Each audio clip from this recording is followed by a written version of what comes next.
This is the top 5 Chelsea Academy wonder kids who fit Enzo Maresca's system perfectly. Number 1 on this list has already made his debut. Enzo Maresca himself loves him, and he is Cobham's answer to Rioni Moha and Max Dowman. Starting off this list at number 5, however, it is Landon Emenalo. And although he is the son of former Chelsea technical director Michael Emenalo, make no mistake, as Landon is carving out his own path at Cobham. What instantly stands out about him is his versatility and ability on the ball. He can play in midfield, left back or centre back, and he does it all with real comfort. That adaptability is pure gold for Enzo Maresca, who always relies on players who can shuffle across positions, step into midfield and keep the ball moving, just how like Pep Guardiola used João Cancelo or John Stones even. Reliable defenders who can morph depending on the game plan. Emenalo has that exact same flexibility in his toolkit. On the ball, he's so composed and rarely flustered. His passing is sharp, his positioning is really intelligent, but he's a good defender as well, don't get it wrong. And he's already shown the maturity of a player well older than just 17. You could compare him to, say, a Joshua Chempong. Super calm on the ball, but with the added left side balance, as he is a left footer, which does make him more valuable in modern systems. His rise to where he is right now has been rapid. He started the 24-25 campaign primarily with the under 18s, but as soon as he turned 17 in January 2025, he started and became a regular in Felipe Coelho's under 21s last season, and now he's a regular at centre back under the new coach Callum McFarlane. That was a big jump in physicality and technical demands, but he slotted in seamlessly. In April of this year, he was already on the men's first team bench against Legia Warsaw in the Europa Conference League, and that doesn't happen unless the coaching staff sees something special about this player. Right now, Emenalo is still raw and still developing physically, but if he continues on this trajectory, he's exactly the type of intelligent ball-playing defender that Maresca could shape into a long-term option. In a couple more years, he could get more chances. We've seen Levi Colwill step into the defence really well. Joshua Chempong, I think, has a long-term future at Chelsea. Part fullback, part centre-back. They seem tailor-made for this system as well. I love watching Emenalo play.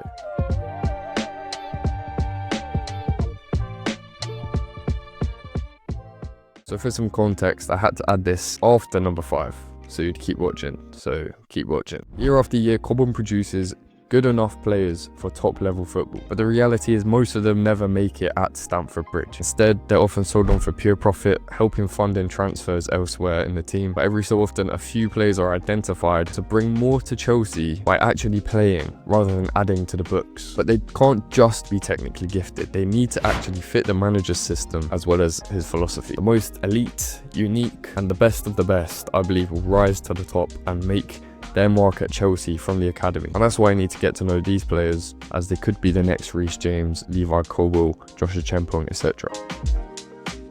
At number 4 though, I've got Freddie Bernal. He's the only name on this entire list that's currently primarily playing with the under 18s, so it is a few years early really. But he's already being talked about as a prospect with good chances of potentially making the first team someday. That's quite rare for academy goalkeepers, because most end up carving career paths elsewhere in the English football pyramid, but Bernal feels slightly different. When I watch him, I'm so impressed. What makes him stand out is that he's a complete modern goalkeeper. He's an absolutely phenomenal shot stopper, capable of pulling off reaction saves that any goalkeeper in the world would be proud of. If you can do that in academy football, you can do that in Premier League football. But his ability on the ball almost matches that ability at goalkeeping, and that's what makes him an exciting fit for Enzo Maresca. The way Maresca sets up his teams, we know that the goalkeeper helps play out the back. They're the first building block of possession from goal kicks and act as like an almost outfield player. Bernal could thrive in that role. He stays calm under pressure, doesn't just clear his lines, and can consistently find the right pass. Whether it's playing short to the other defenders, not just passing on the ball, but passing on the time for them to analyse their options, or clipping balls into the midfield, or going long into the wide areas. His distribution is really good for his age already, which I've just looked up is 16 years of age. I didn't realise he was that young. Now that is very early. We've seen Mike Penders signed, he's 19 years of age, too young to play. He's gone on loan. So it would be a very long time if Bernal ever got a chance, but just keep an eye on him, I think. Having Bernal involved in rondos and possession drills for the years to come could take his game to a completely different level. It's the perfect environment for him to refine his game, and Maresca can even mould him into the sort of goalkeeper he would create if he just could. I actually know someone that came through the academy system at a different club as a goalkeeper, and he did so many drills with the ball at his feet. He's now exceptional on the ball outfield, and hopefully that's a sort of advantage Bernal could have already built and even build further. Very quickly though, other clubs have noticed Bernal too. Arsenal made a £1 million bid earlier this summer for a 16-year-old, which Chelsea outright rejected. That means the club could believe he has a future one day, or just believes his value will skyrocket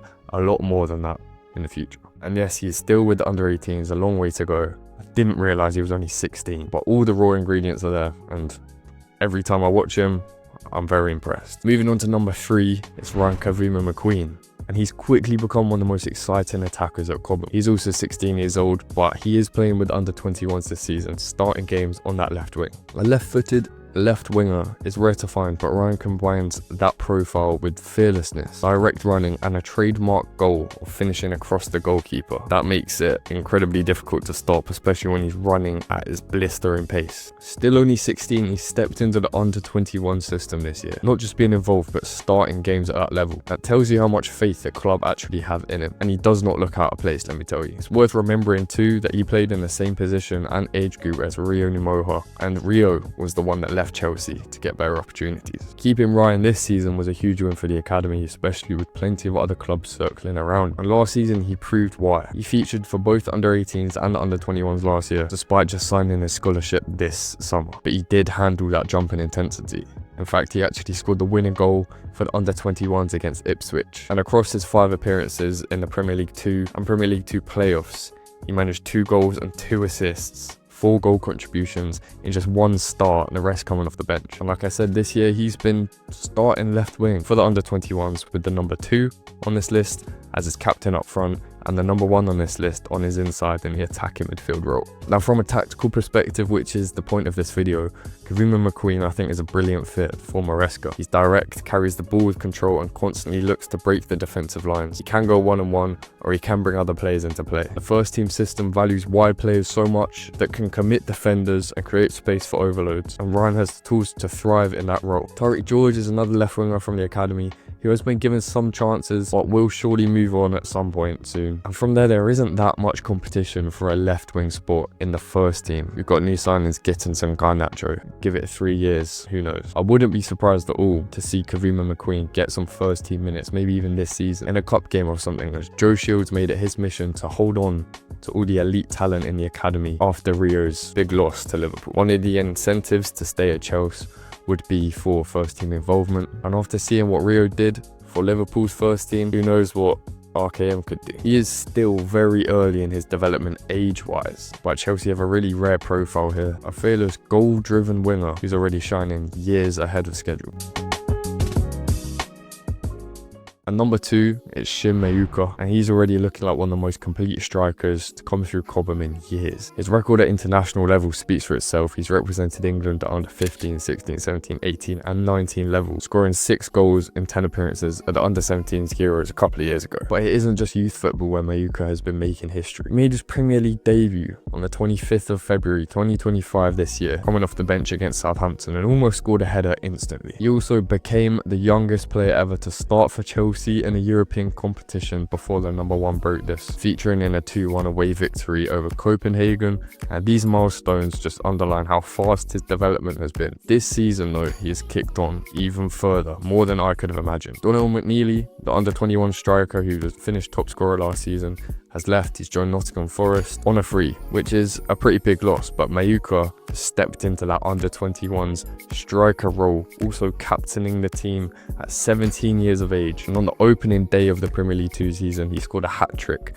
against none other than the reigning champions Manchester City. And even since then, he's added goals against Newcastle Academy and Shrewsbury's men's team, giving him 5 goals in less than 4 matches already, beating his under 21s goal record last season. I think Mayuka's playing style would fit well for Enzo Maresca's system. He's a true all-round striker, which is exactly what Maresca demands. He's strong, skillful and clinical in front of goal. He can drop deep to link play, he can attack crosses from headers, which he's great at, and he can finish chances inside the box ruthlessly. That combination of technical quality and physical presence reminds me of what Maresca would want in a striker. If he does keep developing at this pace this season, with a current injury to Liam Delap, and although Mark Yu and David Washington were recalled from loans, Mark Yu isn't injury free himself, and David Washington has completely slowed in his growth after his loan to Santos. Maybe this season Chelsea could look inwards to the under 21s captain and striker to lead the line for the first team on occasion. He will be known to Maresca and his staff after he's been training last year.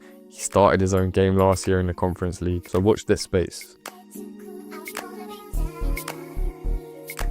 Now before we get into number 1, these academy videos always bring in comments that I didn't include. There is a playlist which now has I think 5 videos, different criteria ranking academy players at Chelsea, so you can find the other videos there. But for this video I've kept it mainly with the players closest to breaking through, but I have added some names as honourable mentions who were on strong trajectories already. Chizzy Zamwata is a really well-rounded striker, but only 16. Or Kobe Barber offers real versatility across the front line, or a number 10. Leo Cardoso brings that same flexibility, but is so good on the ball. And Sol Gordon has already scored a hat-trick this season for the 18s. These 3 have all been struggling with injuries over the past few years, but who knows what they can do with an injury-free season. Abue is really impressive for the under-18s at just 16 years of age, another attacker. Harrison Murray-Campbell is the under-21 centre-back, alongside Emanalo, a few years older though, and has long stood out as a ball-playing centre-back and a natural leader as well. However, I think his pathway could be blocked for a Chelsea spot in the future, with Joshua Chempong and Mamadou Sarr coming back from Strasbourg. Huge one, Whisper Richards, really popular amongst Chelsea fans as I can see. He's capable of playing as a striker or a winger.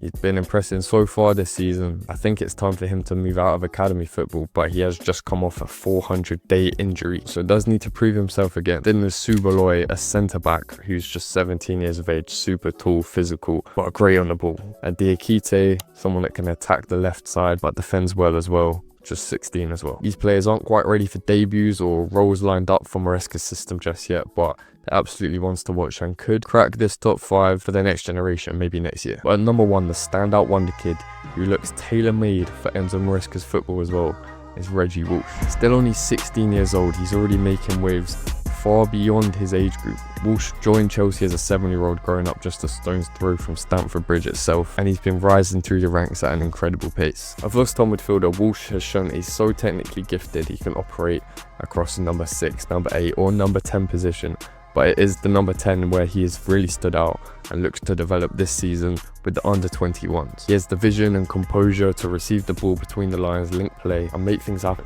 That profile could not be a better fit for Maresca, which thrives on 2 attacking midfielders who can keep the ball moving while unlocking defences and using their footballing IQ to help Chelsea win the game. But he's not just impressing in youth football either.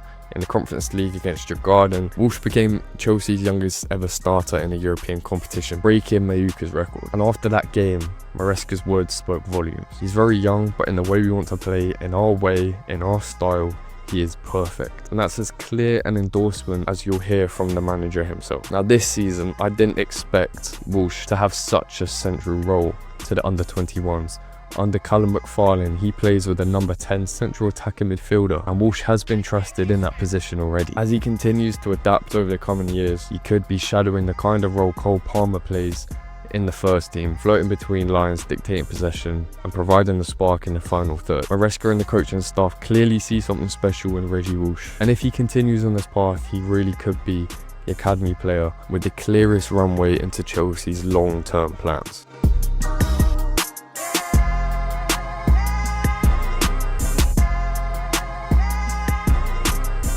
That's the list. 5 Chelsea Academy wonder kids who don't just have talent but also fit perfectly into Enzo Maresca's way of football. What makes this group so exciting is that they're not just prospects that we could sell for profit one day. They're actually players who could impact Chelsea's future if their development continues. Who knows with football, especially youth football, there are sad stories of injuries or even players getting the limelight too early. But this is just the start of the conversation. There are plenty of other Cobham Pack talents pushing through, like I mentioned in the honourable mentions, and some of those could easily have been in the top 5. This is just my top 5, so let me know yours in the comments. Who do you think has the best chances of making it one day under Maresca, as long as he stays? And who did I miss completely that you think has a shout? If you enjoyed this breakdown, make sure to hit like, subscribe, and check out my other academy videos in the playlist on the channel. Spend your hype points on this video, I would appreciate it, and stick around because trust me, you don't want to miss what's happening next on this channel.